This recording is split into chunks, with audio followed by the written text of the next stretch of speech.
എന്തിരിപ്പാ കുട്ടിയെ ഇത്? ഇന്നലെ രാത്രി മുഴുവൻ ഒരുപോലെ കണ്ണടച്ചോ നീ? എല്ലാം ഈശ്വരൻ നേരാക്കി തരും മോളെ. അപ്പു വന്നില്ലേ ഇതുവരെ? അവൻ രാമനാഥൻ സാറിനെ കണ്ടിട്ട് രാത്രി തന്നെ വന്നല്ലോ. ഇത്തിരി ഇരുട്ടിട്ടാ വന്നത്. പിന്നെ തന്നെ കിടന്ന് ഉറങ്ങി. ഉണങ്ങിട്ടില്ല. മുത്തച്ഛി കോലി പോയിട്ട് ഇപ്പൊ വരാം. എന്റെ മോള് സങ്കടപ്പെടുന്നു വേണ്ട കേട്ടോ. ദാ ചായ കുടി.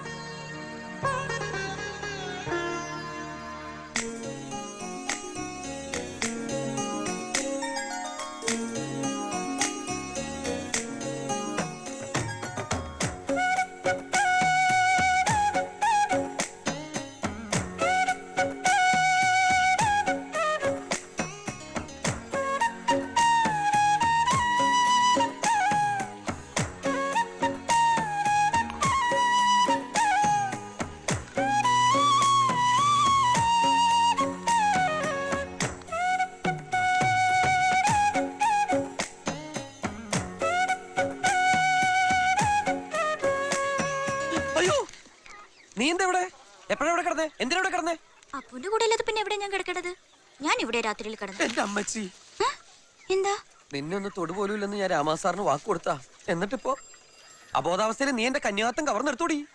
ഈശ്വര, എന്റെ വെർജിനിറ്റി പോയി. ഒരു സ്നേഹവും ഇല്ല അപ്പൂന്. ഇന്നലെ രാത്രി എന്നെ തനിച്ചാക്കിയിട്ട് പോയില്ലേ? വന്ന ദിവസം തന്നെ എന്നോട് ഇത് വേണ്ടായിരുന്നു. ഞാൻ ഒത്തിരി കരഞ്ഞു. എല്ലാരും ഉപേക്ഷിച്ചല്ലേ അപ്പു ഞാൻ വന്നേ. പിന്നെ എന്തിനാ എന്നോട് ഇങ്ങനെയൊക്കെ? സോറി മോളെ, മനഃപൂർവ്വം നിന്നെ വിഷമിപ്പിക്കാൻ വേണ്ടി പോയതൊന്നുമല്ല. നമ്മുടെ ജീവിതത്തിൽ ഒരു അത്ഭുതം സംഭവിക്കാൻ പോകുന്നു. എന്ത് അത്ഭുതം? പറയാം. അതിനു മുമ്പ് നിന്റെ പരിഭവം ഒന്ന് തീർത്തിട്ട് തന്നെ ബാക്കി കാര്യം. രാമനാഥ സാറിന് കൊടുത്ത വാക്ക് തൽക്കാലം കാശിക്ക് പോട്ടെ.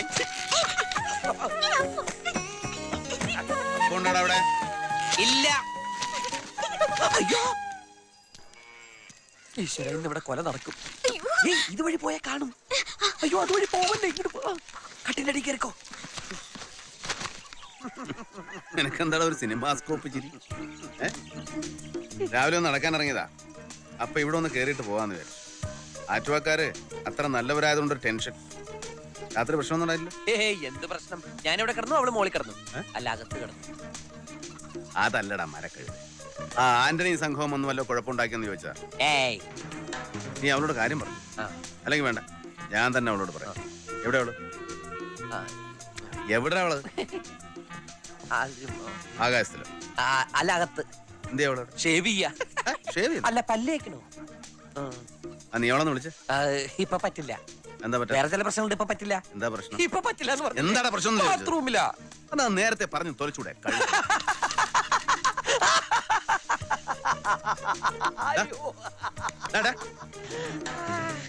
ഒരു പെണ്ണ് വന്ന് കയറിയപ്പോ നിനക്ക് തലയ്ക്ക് വട്ടായ? വട്ടായ? എനിക്കും അങ്ങനെ തോന്നാ. ആകപ്പാടെ ഒരു പരിഭ്രാന്തി. വെറുതെ ചിരിക്കാനും കരയാനും അങ്ങോട്ട് തോന്നുക. ഇതിനാണ് സാർ വട്ടെന്ന് പറയാ? ഇതിനും വട്ടെന്ന് പറയാറുണ്ട്.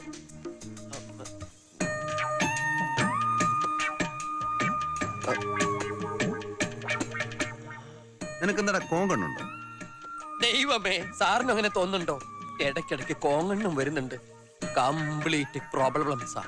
എന്തൊക്കെ പ്രോബ്ലം ഉണ്ടായാലും രാവിലെ തന്നെ ആ പെങ്കൊച്ചിനെ കൊണ്ട് വീട്ടിലാക്കി. അയ്യോ, ഒന്നുമില്ല, വെറുതെ.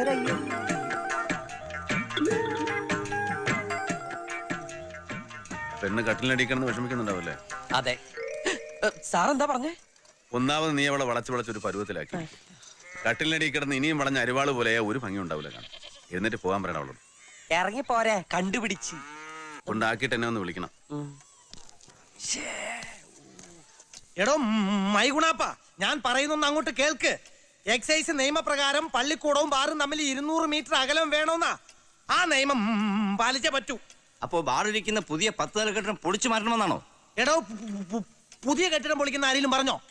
ബാറല്ല നമ്മൾ പൊളിക്കുന്നത്. ബാറിനടുത്തുള്ള സ്കൂള് പൊളിച്ചടക്കാൻ ഓർഡർ ഇട്ടിരിക്കാൻ ഞാൻ. അതിന് വകുപ്പ് ഞാൻ വേറെ കണ്ടുപിടിച്ചു. എക്സൈസും വിദ്യാഭ്യാസം ഒരുമിച്ച് കൈകാര്യം ചെയ്യുന്ന കേരളത്തിലെ ആദ്യത്തെ മന്ത്രിയെ ഞാൻ.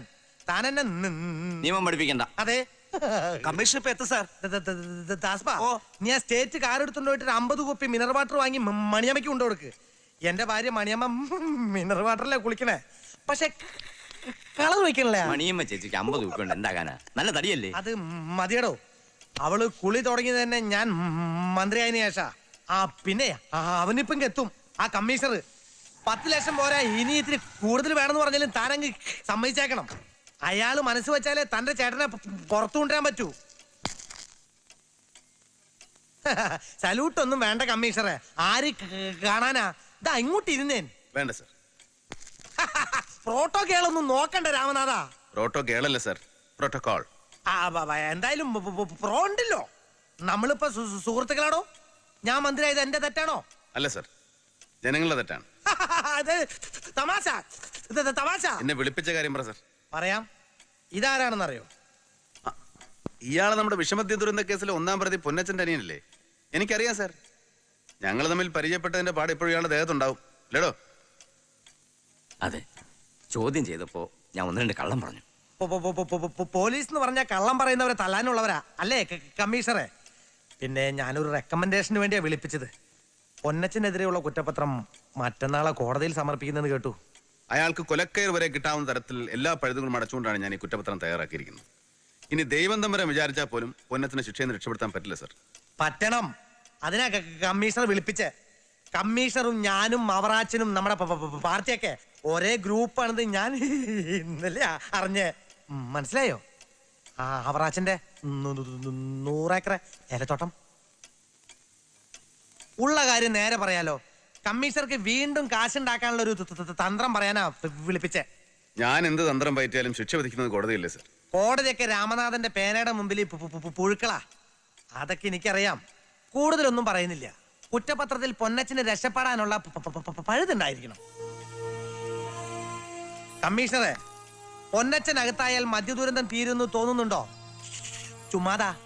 ഒരു വൈപ്പിൻ, പിന്നെ പുനലൂര്, കല്ലുവാതിക്കൽ, കല്ലമ്പലം, അതിങ്ങനെ മനുഷ്യചങ്ങല പോലെ നീളും. 15 പേരെ കൊന്നൊരു പൊന്നച്ചൻ പോയാൽ 100 പേരെ വിഷം കൊടുത്തു കൊല്ലാൻ മറ്റൊരു പൊന്നച്ചൻ വരും.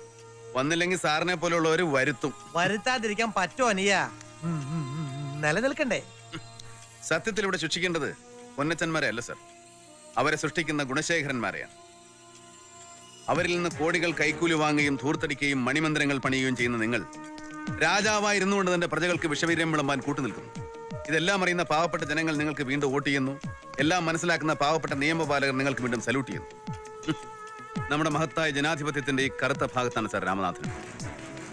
പൊന്നച്ചന്റെ കുറ്റപത്രത്തിൽ വെള്ളം ചേർക്കാൻ ഞാൻ തയ്യാർ. പക്ഷേ അതിനു മുമ്പ് എനിക്ക് ഇയാളോടൊന്ന് സംസാരിക്കണം. ആയിക്കോട്ടെ, പക്ഷെ സഹായിക്കണം. നമുക്ക് രണ്ടുപേർക്കും ഗുണമുള്ള കാര്യല്ലേ? പൊന്നച്ചനെ കേസിൽ നിന്ന് ഊരിയെടുക്കാൻ മന്ത്രി ഗുണശേഖരന്റെ കുടുംബ ഖജനാവിലോട്ടും അയാളുടെ പാർട്ടി ഖജനാവിലോട്ടും എത്ര കൊടുക്കാന്നാടോ വാഗ്ദാനം ചെയ്തിരിക്കുന്നത്? 1 കോടി. സാറിന് 10 ലക്ഷം രൂപ തരണമെന്നാണ് എന്നോട് പറഞ്ഞിട്ടുള്ളത്. പൊന്നച്ചൻ പേരിന് നിന്നാ മതി, ബാക്കി കാര്യങ്ങളെല്ലാം ഞങ്ങൾ ഏറ്റുമെന്ന് സത്യമിട്ട് പറഞ്ഞതാ സാർ ഈ 2 മന്ത്രിമാരും. ഒടുവിൽ ഇപ്പൊ പ്രശ്നം വന്നപ്പോ കുറ്റം മുഴുവൻ ഞങ്ങൾക്കായി. ഒരു 100 കോടിയെങ്കിലും ഞങ്ങളെ കൊണ്ട് അവർ 5 വർഷമായി ഉണ്ടാക്കിയിട്ടുണ്ട് സാർ. അപ്പോ നിങ്ങൾ എത്ര ഉണ്ടാക്കിയിട്ടുണ്ട്? അവർക്ക് കിട്ടിയതിന്റെ 10-1 പോലും ഇല്ല സാർ. ഞങ്ങളെ രക്ഷിക്കണം സാർ. ചേട്ടന് ജാമ്യം കിട്ടിയില്ലെങ്കിൽ ചേട്ടത്തെയും പിള്ളേരും ആത്മഹത്യ ചെയ്യും. രക്ഷിക്കാം, പക്ഷെ ഒരു ഉറപ്പ് തരണം. എന്തുറപ്പ് വേണേലും തരാം സാർ. ഇനി ഒരു ചില്ലിക്കാശ് പോലും എക്സൈസ് മന്ത്രി ഗുണശേഖരനോ അയാളുടെ ചീഞ്ഞു നാറിയ പാർട്ടിക്കോ കൊടുത്തു പോരുത് സാർ. മേലിൽ ഈ പണി ചെയ്യില്ല എന്ന് സത്യം ചെയ്യണം. എടോ, ഇങ്ങനെ കൊലച്ചോറുണ്ടാ തന്റെ വരാൻ പോകുന്ന തലമുറയ്ക്ക് പോലും ഗതി കിട്ടുകയില്ല. പിന്നെ നിങ്ങളുടെ വിഷമദ്യം കഴിച്ച് മരിച്ചുപോയ ഒരു 15 പാവപ്പെട്ട തൊഴിലാളികളുണ്ടല്ലോ, അവരുടെ കുടുംബത്തിന് ഒരു 5 ലക്ഷം രൂപ വെച്ച് കൊടുക്കണം. കണ്ണ് നഷ്ടപ്പെട്ട 8 പേരുണ്ട്, അവർക്ക് 3 ലക്ഷം രൂപ വീതം കൊടുക്കണം. പറ്റുമോ സാർ? അത് പറ്റില്ല, പറ. എനിക്ക് വേറെ പണിയുണ്ട്. കൊടുക്കാം സാർ. നാളെ തന്നെ വേണം. എന്റെ ആള് തന്റെ കൂടെ വരും. പിന്നെ താൻ എനിക്ക് തരാമെന്ന് പറഞ്ഞ 10 ലക്ഷം രൂപയും അയാളുടെ തന്നെ കൊടുത്താൽ മതി. തന്റെ ചേട്ടന് ജാമ്യം കിട്ടിയിരിക്കും. ഞാനാ പറയുന്നത്. ഈ ഉപകാരം ഒരിക്കലും ഞങ്ങൾ മറക്കില്ല സാർ. മറന്നാലും കുഴപ്പമൊന്നുമില്ല, പക്ഷേ ഇപ്പൊ പറഞ്ഞൊന്നും മറക്കരുത്. നാളെ തന്നെ പറഞ്ഞ രൂപ കൊടുത്തിരിക്കണം. മറ്റാരും ഇവരെ അറിയാനും പാടില്ല. മന്ത്രിയോട് എന്നെ പറ്റി 10 ചീത്ത പറഞ്ഞിട്ട് താൻ വയ്ക്കോ സാർ.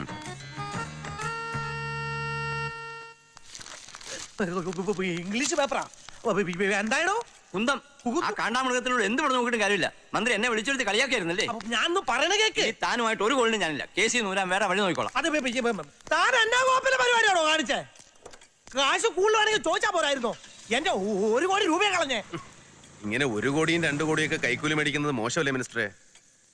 പണ്ട് കോടിയും മോന്തായും ഇല്ലാത്തൊരു ചെറ്റക്കുടലില് കട്ടൻ കാപ്പിയും കപ്പലട്ടിയും കഴിച്ച് വിശപ്പടിക്കിരുന്ന ഗുണശേഖരൻ ഇപ്പോ ഇത്രയ്ക്ക് അത്യാഗ്രഹം പാടില്ല. കമ്മീഷണറെ, പള്ളിക്കെട്ട് ശബരിമലയ്ക്ക്, വേഷം കെട്ട് വീട്ടിലേക്ക്, അവറാച്ചോട് കളിക്കുന്ന പോലെ ഈ എന്നോട് കളിച്ചാണ്ടില്ല. തന്റെ തൊപ്പിയല്ല, തൊപ്പിയിരിക്കുന്ന തല ഞാൻ കളയും. പന്ന കഴിവറുടെ മോനെ, എന്റെ കൈയുടെ ചൂട് നിനക്ക് ഓർമ്മയുണ്ടല്ലോടാ. കുറെ നേരമായി നീ മിനിസ്റ്റർ കളിക്കുന്നു.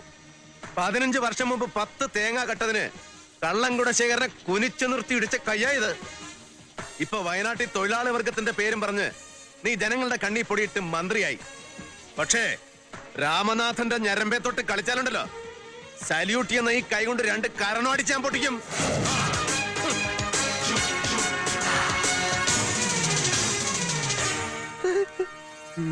എന്ത് കഷ്ടം നോക്ക്.